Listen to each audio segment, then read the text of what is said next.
Saudari-saudara terkasih, perkembangan dunia medis itu begitu pesat dan mulai banyak praktek-praktek yang dilakukan termasuk oleh kita. Ada yang tahu biaya operasi plastik itu berapa? Berapa ya? Nggak ada yang mau jawab ya, takut ketahuan ya, oplas ya.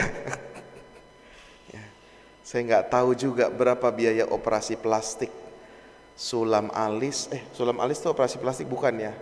Bukan. Lancipin dagu ya, atau mancungin hidung, menghilangkan kerut dan lain sebagainya. Rasanya sakit kok tapi bayar mahal-mahal gitu ya. Dan itu mulai banyak praktiknya di mana-mana. Kalau saya sih nggak perlu operasi plastik lah ya. Udah imut-imut gini nggak usah operasi plastik. Banyak yang bayar mahal rela untuk mengubah penampilannya. Padahal kalau kelihatan foto aslinya ya begitu gitu. Nggak bisa diubah juga. Itu satu hal yang menjadi tren.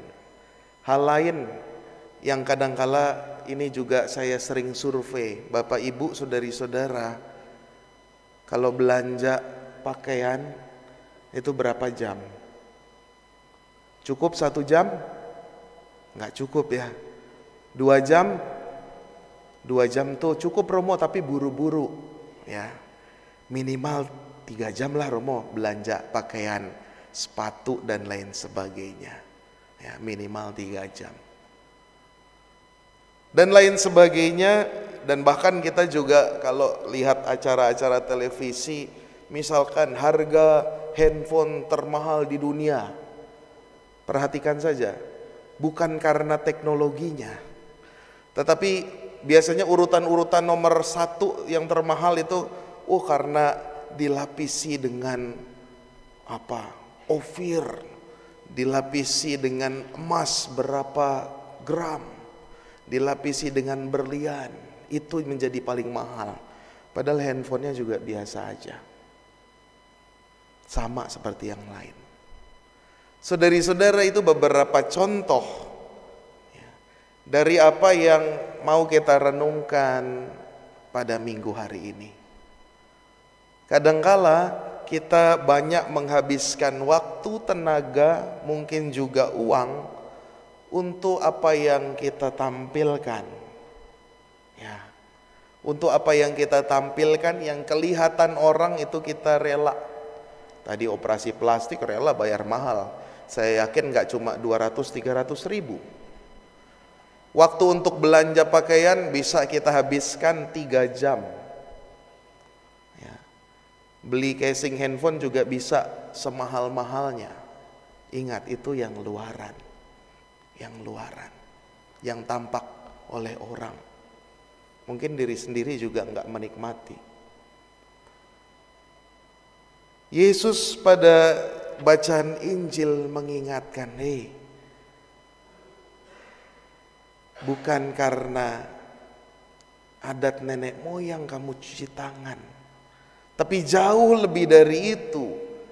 Ada makna yang mendalam, bukan hanya sekedar menjalankan hukum, bukan hanya apa yang ditampilkan di luar supaya kelihatan saleh, kelihatan bagus, kelihatan taat.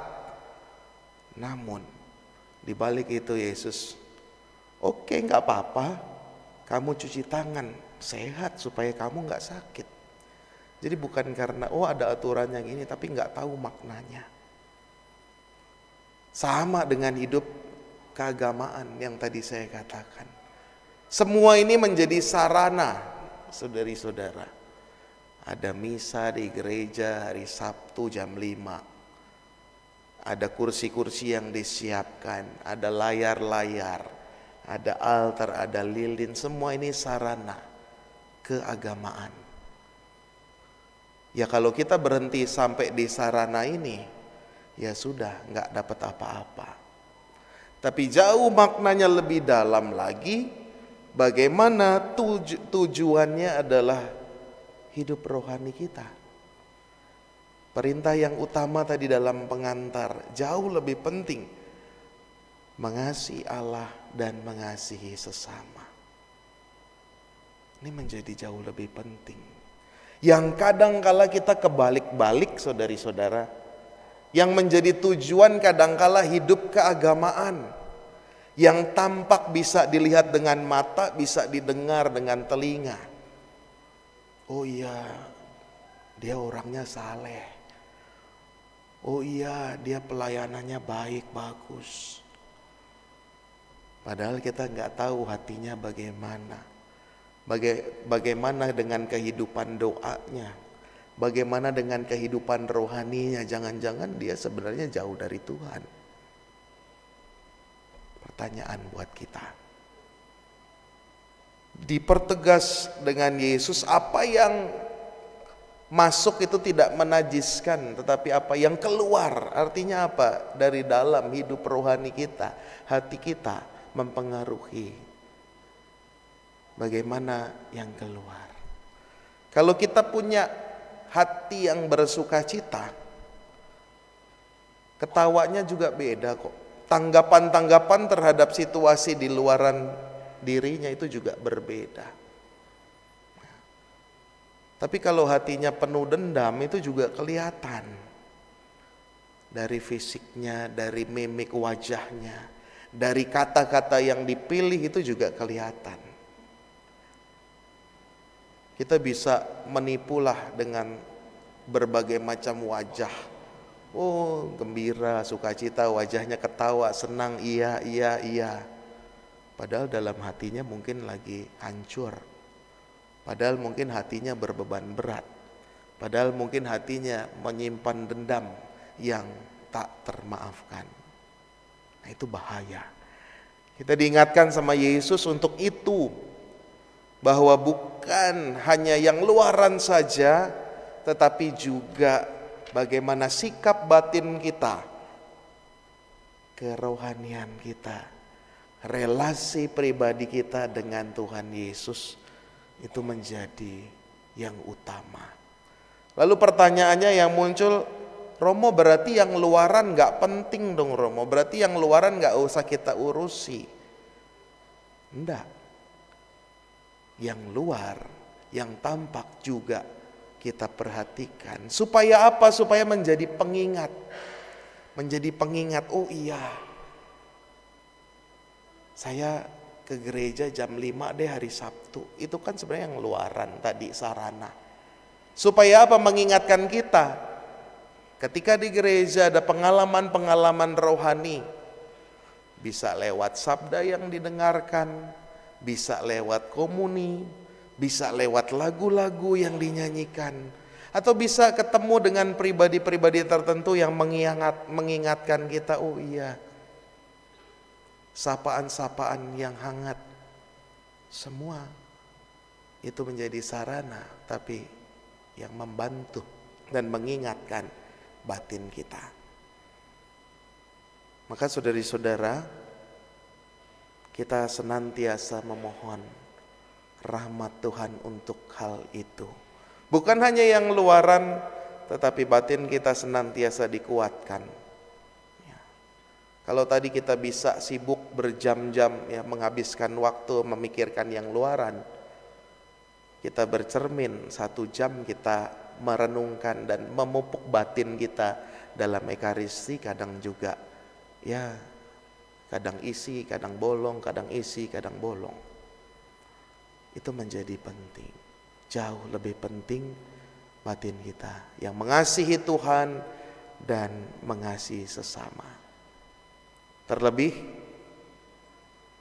dalam kata sambutan yang dibawakan oleh Ketua Konferensi Wali Gereja Indonesia, Monsinyur Anton dari Keuskupan Bandung. Dia mengatakan, saudari-saudara, siapkan hatimu, karena Tuhan Yesus akan datang minggu depan. Pekan depan, Tuhan Yesus yang diwakilkan oleh Paus Fransiskus itu akan datang. Bukan hanya menjadi kegembiraan orang-orang yang ikut perjumpaan, baik di katedral, di KWI maupun di GBK, bukan hanya berkatnya bukan hanya untuk mereka, tetapi untuk kita semua.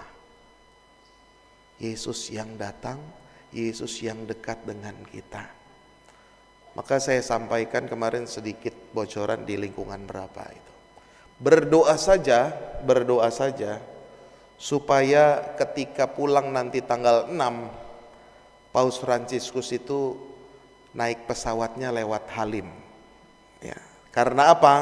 Karena jalur penerbangan Halim itu pesawatnya pasti melewati daerah Pasar Minggu. Ya, jadi kalaupun kita nanti nggak kesempatan untuk bertemu, saya katakan nanti ketika ada siaran langsung perpisahan Paus Fransiskus berangkat, kita keluar rumah lihat ke atas, itu pesawatnya Paus Fransiskus ya.